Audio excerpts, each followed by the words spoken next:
आज के इस वीडियो का जो शीर्षक है वो है कुछ भी हो सकता है। दोस्तों, मैं राज दरभंगा के एक छोटे से शहर जयनगर का एक साधारण नागरिक हूँ। मेरा नाम सत्यम कुमार है और मैं 21 वर्ष के आयु में मुझको शिक्षक बनने का सौभाग्य प्राप्त हुआ, जो कि मेरे लिए बहुत बड़ी बात है। मेरे पिताजी भी शिक्षा में अपना योगदान दे रहे हैं पिछले 35 वर्षों से, और शिक्षा के साथ साथ मैं शिक्षक सह व्यापारी हूँ। मैं व्यापार करता हूँ, ईमानदारी का खाता हूँ और एक साधारण जिंदगी व्यतीत कर रहा हूँ। सपने मेरे बहुत बड़े हैं, अपने समाज के प्रति, अपने परिवार के प्रति और अपने देश के प्रति, अपने राज्य के प्रति। मुझे नहीं पता मैं कितना पूरा कर पाऊंगा। दरभंगा राज्य में जहाँ मेरा जन्म हुआ है वो क्षेत्र, उसके पास बहुत बढ़िया इतिहास है, बहुत रिच हिस्ट्री है। और दरभंगा महाराज भारतवर्ष में सबसे अमीर राजा में से एक थे। भारत के तीसरे सबसे अमीर राजा थे। और भारत में कोई भी उस समय में बनी हुई विश्वविद्यालय या स्कूल या अच्छी चीज़ों में योगदान दरभंगा महाराज का मुख्य रूप से रहा है। वो इन सब चीज़ों में बहुत विश्वास रखते थे। मैं उनको अभी स्टडी कर रहा हूँ और इसी के चलते वीडियो नहीं आ रहा है। दुर्भाग्य की बात यह है कि जिस दरभंगा महाराज ने बनारस हिंदू विश्वविद्यालय बनवाया, दरभंगा में 3-3, 4-4 यूनिवर्सिटी जिसके नाम भी शायद आप नहीं जानते होंगे, वो बनवाया। अपने यहाँ के समाज के लिए, अपने जनता के लिए उन्होंने क्या नहीं करा। फैक्ट्री डलवाई, बहुत कुछ किया। उस जमाने में जो दरभंगा के अंतिम शासक थे उनका नाम था Maharaja Kameshwar Singh, if I not wrong, मैं अगर गलत नहीं हूँ तो उनका नाम महाराजा कामेश्वर सिंह था। ब्राह्मण परिवार के थे और इन राजाओं का शासन या उनके खानदान का शासन शुरू हुआ था महेश ठाकुर से, जो एक ब्राह्मण परिवार के व्यक्ति थे। और ये जो राज दरभंगा का शासन है, उनको जो राजा कहा जाता है, ये उपाधि उनको बहुत बाद में आकर मिली है।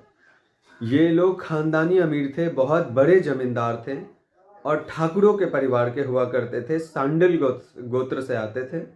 और महेश ठाकुर इनके संस्थापक है, जो मुगल काल में जिन्होंने अपने राजसी ठाट बाट को शुरू किया था। उससे पहले उनका परिवार जमींदार हुआ करता था, बहुत बड़ा जमींदार, और सबसे बड़े टैक्स पेयर महेश ठाकुर ही हुआ करते थे।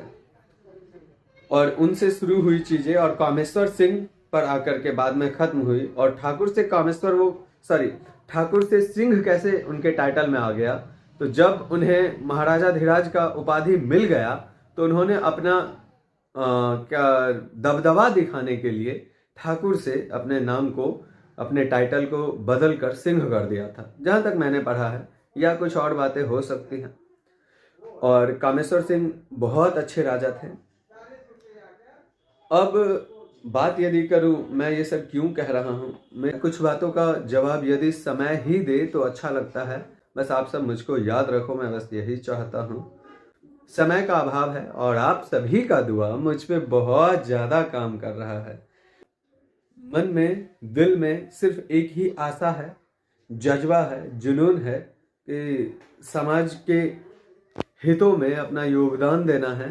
YouTube पे आने का सिर्फ एक मकसद है कि एक सबूत आप सभी के बीच में छोड़ता चलूं, ताकि आप सब बाद में मेरी बातों को माने यदि मैं कुछ कहूं तो। सबसे बड़ी दुख की बात यह है कि जिस दरभंगा ने भारत को बहुत कुछ दिया, उस दरभंगा के आज कई गांवों में शिक्षा व्यवस्था बहुत ज़्यादा खराब है। इवन शिक्षा व्यवस्था तो पूरे भारत में ही खराब है, लेकिन हमारे बिहार में स्थिति और भी बेकार है।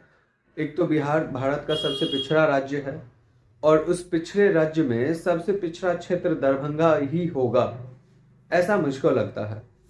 नेपाल बॉर्डर पे हम सब आते हैं, जयनगर मेरा क्षेत्र है। मेरी बस यही विनती है जो सब अभी शासन में है कि जो भी हैं या जो रहे हैं, मैं किसी विशेष व्यक्ति का नाम नहीं ले रहा, जो भी पहले रहे हैं, क्योंकि ये चीज़ें अचानक से आज नहीं हुई है, पिछले 50-60 सालों से खराब होती ही चली गई और राजसी शासन भी खत्म हो गया और फिर लोकतंत्र आ गया। लेकिन शिक्षा व्यवस्था बहुत खराब हो गया है और कुछ क्षेत्र तो ऐसे हैं आज भी जहां शिक्षा पहुंचा ही नहीं है।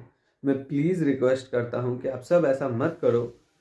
जब भगवान के पास जाओगे, यदि भगवान है इस पृथ्वी पे या जिस भी धर्म में आप विश्वास रखते हो, तो बहुत पीटेगा वो तुमको। यदि तुम सब नहीं सुधरोगे तो बहुत बुरा होगा तुम्हारे साथ, और यदि आप बचकर निकल गए तो आपके बच्चों के साथ होगा।